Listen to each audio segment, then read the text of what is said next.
കൃഷ്ണശാലിനിയുടെ latest എപ്പിസോഡിൽ ശാലിനി പറയുന്നുണ്ട്, രോഹിത് ആ ജോലിക്ക് പോകണ്ട, വിസ വരാൻ നിൽക്കുകയല്ലേ, അപ്പോൾ ഗൾഫിൽ പോട്ടെ, അങ്ങനെ തന്നെ തീരുമാനിക്കാം എന്നിങ്ങനെ പറയുന്നുണ്ട്. അന്നേരം കുഞ്ഞേച്ചി അത് എന്നാണ് ശ്യാമ പറയുന്നത്. അന്നേരം നിങ്ങളല്ലാതെ ഇങ്ങനെ മുന്നോട്ട് പോയാൽ കുടുംബ കോടതിയിൽ ഒരു കേസ് കൂടിയാകും, ഞാൻ പറയുന്നതൊന്ന് മര്യാദയ്ക്ക് നീ അനുസരിക്ക്, കുഞ്ഞിൻ്റെ ഭാവി എങ്കിലും ഓർക്ക് എന്നിങ്ങനെ പറയുന്നുണ്ട്. അന്നേരം ശ്യാമ ഒന്നും മിണ്ടുന്നില്ല. അന്നേരം ശാലിനി പറയുന്നുണ്ട്, രോഹിത്തെ തൽക്കാലം പപ്പി ഇവിടെ നിൽക്കട്ടെ, ശ്യാമയുടെ കൂടെ നിൽക്കട്ടെ എന്ന് പറയുകയാണ്. അന്നേരം അത് ശാലിനി എന്നിങ്ങനെ രോഹിത്ത് പറയുമ്പോൾ അമ്മ എവിടെയാണോ അവിടെ എന്നിങ്ങനെ പറയുമ്പോൾ പിന്നീട് രോഹിത് ഒന്നും മിണ്ടുന്നില്ല. അന്നേരം അങ്ങനെയല്ലേ ശ്യാമയെന്ന് ചോദിച്ചിട്ട്, ഞാൻ പറഞ്ഞത് നിനക്ക് മനസ്സിലായില്ലേ, ഒന്നുകൂടി പറയണോ എന്നിങ്ങനെ ചോദിക്കുകയാണ്.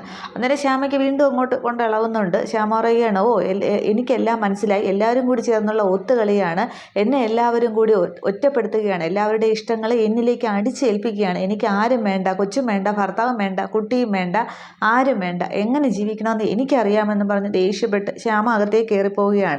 അന്നേരം ശാരദാമ്മ പറയുന്നുണ്ട്, കണ്ടില്ലേ അവളുടെ വാശിയാണ്, അത് ആര് പറഞ്ഞാലും കേൾക്കത്തുമില്ല, ഇത് എവിടെ ചെന്ന് അവസാനിക്കുമെന്ന് പറയുമ്പോൾ രോഹിത്തും ആ നിസ്സഹായനായിട്ട് നിൽക്കുകയാണ്. അന്നേരം ശാലിനി പറയുന്നുണ്ട്, അവളിപ്പോൾ ആര് പറഞ്ഞാലും കേൾക്കില്ല, അവളുടെ വാശി അവസാനിക്കട്ടെ, അല്ലാതെ പിന്നെ നമ്മളൊന്നും പറഞ്ഞിട്ട് യാതൊരു കാര്യമില്ല എന്നിങ്ങനെ പറയുകയാണ്. അന്നേരം പിന്നെ ചേച്ചിയമ്മയെന്നും പറഞ്ഞ് പപ്പിയാണെങ്കിൽ ശാലിനിയോട് പറയുന്നുണ്ട്, എൻ്റെ കൈ വേദനിക്കുന്നു എന്ന് പറയുമ്പോൾ ശാലിനി ഇങ്ങനെ മുട്ടുകുത്തി കുഞ്ഞിൻ്റെ ലെവലിലേക്ക് നിൽക്കുകയാണ്.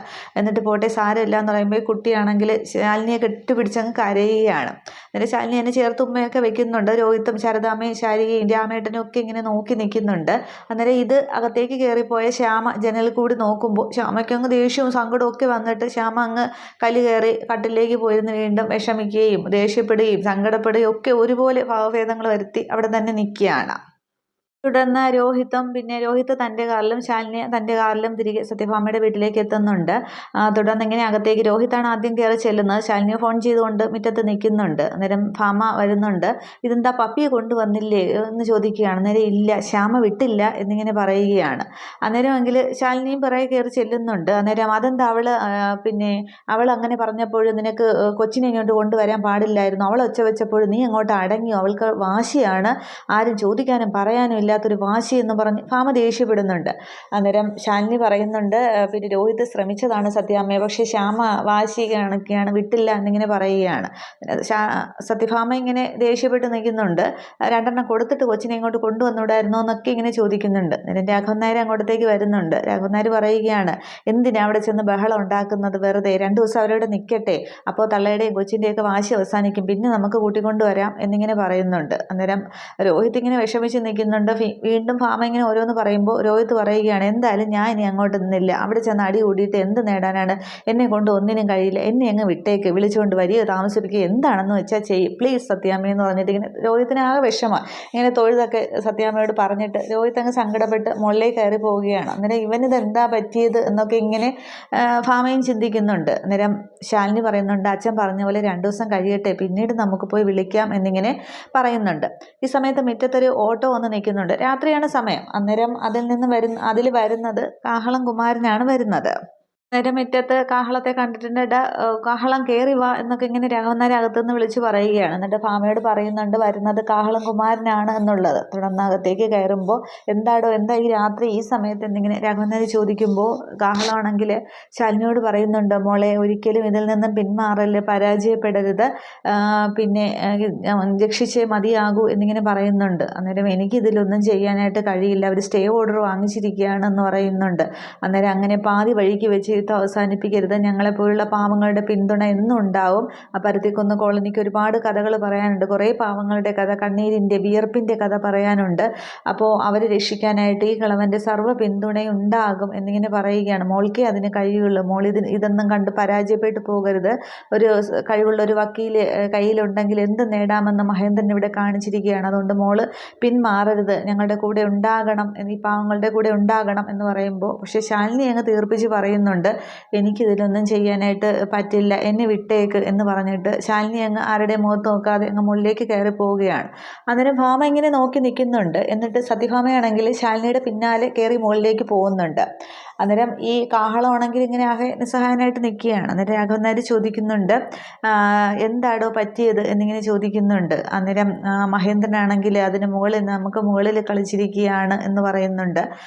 ഇപ്പോൾ അവൻ്റെ മകനും പുറത്തിറങ്ങിയിട്ടുണ്ട്, അവൻ രാവണനായിട്ട് നിന്ന് ആ കോളനി ഭരിക്കുകയാണ്, അസുരവിത്താണ്, അച്ഛനേക്കാൾ കൂടിയ ഇനമാണ്, അസുരവിത്താണ് അവൻ, എന്തും ചെയ്യാൻ മടിയില്ലാത്തവൻ എന്നൊക്കെ ഇങ്ങനെ പറയുമ്പോൾ രാഘവൻ നായർ ചോദിക്കുന്നുണ്ട്, ഒരു തോൽവിയുടെ ഭയം തൻ്റെ മുഖത്ത് കാണുന്നുണ്ടല്ലോ എന്ന് പറയുകയാണ്. അന്നേരം തോൽക്കാനൊന്നും എന്നെ കിട്ടില്ല, അതിന് ഈ കാഹളത്തെ കിട്ടില്ല, കാഹളം ഇറങ്ങി തിരിച്ചിട്ടുണ്ടെങ്കിൽ അത് മുന്നേറുക തന്നെ ചെയ്യും, അത് പിന്മാറണമെങ്കിൽ എൻ്റെ ഈ ജീവൻ അവസാനിക്കണം, ഞാൻ വിജയിച്ചേ മടങ്ങിയുള്ളൂ, അത് ഈ കുമാരന് തന്നെ കൊടുത്ത വാക്കാണ്, അങ്ങനെയൊന്നും എന്നെ തോൽപ്പിക്കാനാകില്ല എന്നിങ്ങനെ പറഞ്ഞുകൊണ്ട് ഈ കുമാരനും ആകെ ദേഷ്യത്തിലും വിഷമത്തിലും ഒക്കെ അങ്ങ് തിരികെ പോകുന്നുണ്ട്. അന്നേരം ശാലിനിയാണെങ്കിൽ ഈ കാഹളം തിരികെ ഓട്ടോയിൽ കയറി പോകുന്നത് മുകളിലത്തെ ബാൽക്കണിയിൽ നിന്നുകൊണ്ട് കാണുന്നുണ്ട്. തുടർന്ന് താഴെ പിള്ളയാണെങ്കിൽ രാഘവൻ നായരോട് ചോദിക്കുന്നുണ്ട്, ഇനിയിപ്പോൾ സാറ് എന്താ ചെയ്യുക എന്ന്. അന്നേരം കാഹളം തീരുമാനിച്ച് ഇറങ്ങിയാൽ അയാൾ അതിൽ വിജയം കണ്ടിരിക്കും, അയാൾ ഉദ്ദേശിക്കുന്ന സ്ഥലത്തേക്ക് കാര്യങ്ങൾ അയാൾ കൊണ്ട് എത്തിക്കുക തന്നെ ചെയ്യും, അവസാന വിജയം അയാൾക്ക് തന്നെ ആയിരിക്കും എന്നിങ്ങനെ തറപ്പിച്ച് രാഘവൻ നായരും പറയുന്നുണ്ട്. അതേസമയം ശാലിനിയാണെങ്കിൽ അവിടെ ആ ബാൽക്കണിയിൽ തന്നെ ഇങ്ങനെ വിഷമിച്ചിരിക്കുന്നുണ്ട്. എന്നിട്ട് ആ ശിവൻ തന്നെ വെല്ലുവിളിച്ചതും ആ സ്റ്റേ ഓർഡർ കാണിച്ചതും അവിടെ നിന്ന് ശാലിനിക്ക് അപമാനിതയായിട്ട് ഇറങ്ങേണ്ടി വന്ന കാര്യങ്ങളൊക്കെ ഒന്നുകൂടെ ശാലിനി ഇങ്ങനെ ഓർത്തിങ്ങനെ ദേഷ്യപ്പെട്ട് ഇരിക്കുകയാണ്. ഇതേ സമയം അവിടെ മഹേന്ദ്രന്റെ വീട്ടിലാണെങ്കിൽ സ്വാമിയും ഈ മഹേന്ദ്രന്റെ ഭാര്യയും കൂടെ ഇന്ന് സംസാരിക്കുന്നുണ്ട്. ഈ മഹേന്ദ്രന്റെ അസുഖത്തെ കുറിച്ചൊക്കെയാണ് സംസാരിക്കുന്നത്. സ്വാമി ഒന്നുകൂടി ശ്രദ്ധിക്കണം ആരോഗ്യ കാര്യത്തിൽ, ഞാൻ പറഞ്ഞാലൊന്നും കേൾക്കില്ല എന്നിങ്ങനെ പറയുകയാണ്. അപ്പോൾ അതൊക്കെ അങ്ങോട്ട് ശരിയാ. അപ്പോൾ ശിവൻകുഞ്ഞും കൂടി വന്നില്ലേ, ശിവൻകുഞ്ഞിന്റെ മാറ്റം മഹേന്ദ്രൻ സാറിന് സന്തോഷം തന്നെയാണ്, കോളനി കാര്യത്തിൽ ഇടപെട്ടില്ലേ, കളക്ടറല്ലേ മുട്ടുകുത്തിച്ചത് എന്നൊക്കെ ഇങ്ങനെ സംസാരിക്കുന്നുണ്ട്. എന്നിട്ട് അവൻ എവിടെ, ഇതുവരെ വന്നില്ലല്ലോ എന്നിങ്ങനെ നിർമ്മല പറഞ്ഞുകൊണ്ട് നിൽക്കും. ശിവന്റെ അമ്മ ഇങ്ങനെ പറഞ്ഞുകൊണ്ട് നിൽക്കുമ്പോൾ ശിവനാണെങ്കിൽ ബുള്ളറ്റിൽ എത്തുന്നുണ്ട്. അന്നേരം വണ്ടിയിൽ നിന്ന് ഇറങ്ങിയിട്ട് എന്തെങ്കിലും പ്രശ്നമുള്ള കാര്യമുണ്ടോ സ്വാമി ചോദിക്കുമ്പോൾ ഒന്നുമില്ല എന്ന് പറയുകയാണ്. തുടർന്ന് ശിവനങ്ങ് അകത്തേക്ക് പോകാൻ തുടങ്ങുമ്പോൾ നിർമ്മല പിടിച്ചു നിർത്തുന്നുണ്ട്. നീ കുളിച്ചിട്ട് വാ മോനെ, ഭക്ഷണം കഴിക്കാമെന്ന് പറയുകയാണ്. അന്നേരം ഞാൻ കഴിച്ചു എന്ന് പറയുമ്പോൾ എവിടെ നിന്നും ചോദിക്കുന്നു. അന്നേരം പുറത്തുനിന്ന് പറയുകയാണ്. പിന്നെ ഞാൻ എന്തിനാ എവിടെ ഇതൊക്കെ ഉണ്ടാക്കുന്നതെന്നും പറഞ്ഞ് അമ്മ ഇങ്ങനെ പരിഭവം പറയുകയാണ്. അന്നേരം എനിക്ക് വേണ്ടിയിട്ടാണ് അവിടെ ഭക്ഷണം ഉണ്ടാക്കുന്നത്, എല്ലാവർക്കും ഉണ്ടാകുമ്പോൾ കൂട്ടത്തിൽ എനിക്കും എന്ന് പറഞ്ഞിട്ട് വീണ്ടും ശിവൻ പോകാൻ തുടങ്ങുമ്പോൾ നിർമ്മല പിടിച്ചു നിർത്തുകയാണ്.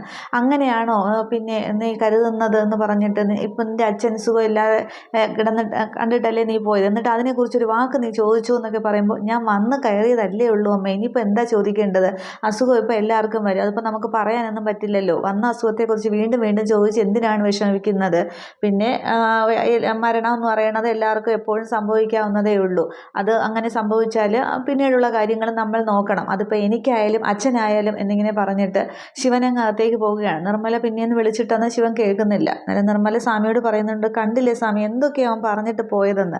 അന്നേരം വിഷമിക്കാൻ അതിനുമുമ്പ് ഭക്ഷണം കഴിച്ചു എന്ന് പറയുമ്പോൾ സ്വാമി പറയുന്നുണ്ട്, ഇതിപ്പോൾ ഇതിൻ്റെ പേരിൽ ഇനി അമ്മയും മകനും കൂടി വഴക്കൂടണ്ട, ഇന്നിപ്പം പുറത്തുനിന്ന് ഭക്ഷണം കഴിച്ചെന്നല്ലേ ഉള്ളൂ, നാളെ മുതൽ നിങ്ങൾക്ക് ഒരുമിച്ച് ഭക്ഷണം കഴിക്കാമെന്നൊക്കെ ഈ നമ്മൾ എത്ര കാലമായി ഒരുമിച്ച് ഭക്ഷണം കഴിച്ചിട്ടെന്നൊക്കെ പറയുമ്പോൾ സ്വാമി ആശ്വസിപ്പിക്കുന്നുണ്ട്. അതിനുശേഷമാണ് ശിവൻ ഇത്രയും പറഞ്ഞിട്ട് അകത്തേക്ക് പോകുന്നത്.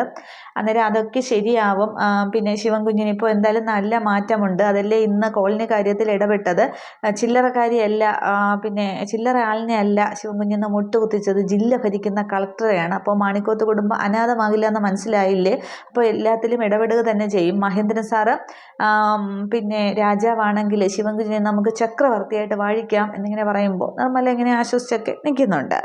അകത്തേക്ക് പോകുന്ന ശിവനാണെങ്കിൽ നേരെ മഹേന്ദ്രന്റെ റൂമിലേക്ക് ചെല്ലുന്നുണ്ട്. അന്നേരം മഹേന്ദ്രൻ നല്ല ഉറക്കത്തിലാണ്. ശിവൻ ഇങ്ങനെ പതിയെ കാല് നടക്കുന്നവരെ ശബ്ദമുണ്ടാക്കാതെ പതിയെ ഇങ്ങനെ അടുത്തേക്ക് ചെല്ലുന്നുണ്ട്. എന്നിട്ട് അച്ഛൻ്റെ കിടപ്പ് കാണുമ്പോൾ ശിവന് നന്നായിട്ട് വിഷമം ആ മുഖത്ത് കാണുന്നുണ്ട്. എന്നിട്ട് ഇങ്ങനെ തലയിൽ ഇങ്ങനെ തലയിടാനായിട്ട് ഇങ്ങനെ കൈ പോകുന്നുണ്ട്, പക്ഷെ പെട്ടെന്ന് കൈ അങ്ങ് മടക്കുകയാണ്. എന്നിട്ട് കുറേ നേരം അച്ഛനെ ഇങ്ങനെ നോക്കി നിന്നിട്ട് തിരിച്ച് റൂമിൽ വിട്ടിറങ്ങുകയാണ്. പക്ഷേ ശിവന്റെ മുഖത്ത് അച്ഛന് ആ ഒരു അസുഖം വന്നാൽ നല്ലൊരു വിഷമം ആ മുഖത്ത് ഇങ്ങനെ ഫീൽ ചെയ്യുന്നുണ്ട്. ഒരു പാട്ട് സീനിലൂടെയൊക്കെയാണ് അത് കാണിക്കുന്നത്.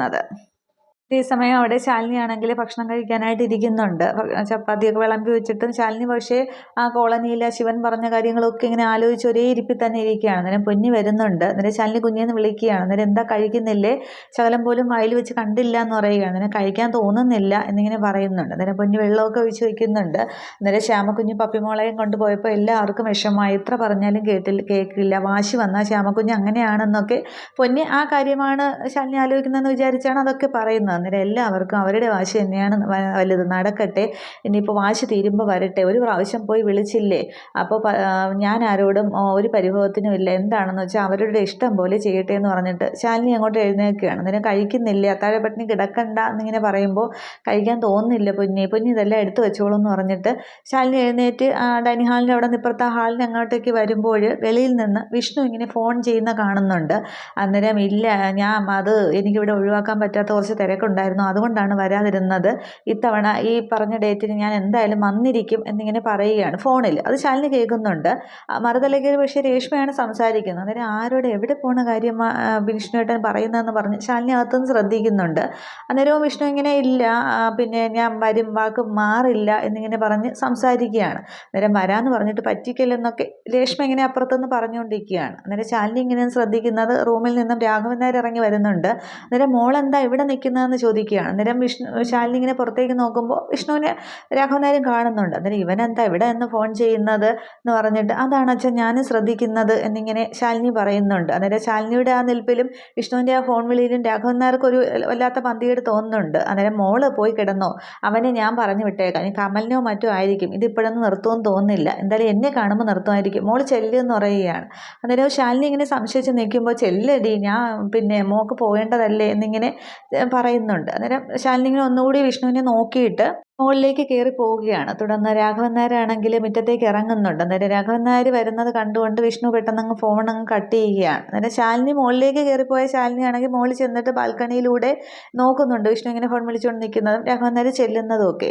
അന്നേരം എന്താടാ നീ ഇവിടെ വന്ന് നിൽക്കുന്നത്, രഹസ്യ സ്വഭാവം വല്ലതും ഉണ്ടോ എന്നിങ്ങനെ രാഘവൻ നായർ ചോദിക്കുമ്പോൾ ഇല്ല അത് എന്ന് പറഞ്ഞിട്ട് വിഷ്ണു ഇങ്ങനെ നോക്കി നിൽക്കുകയാണ്.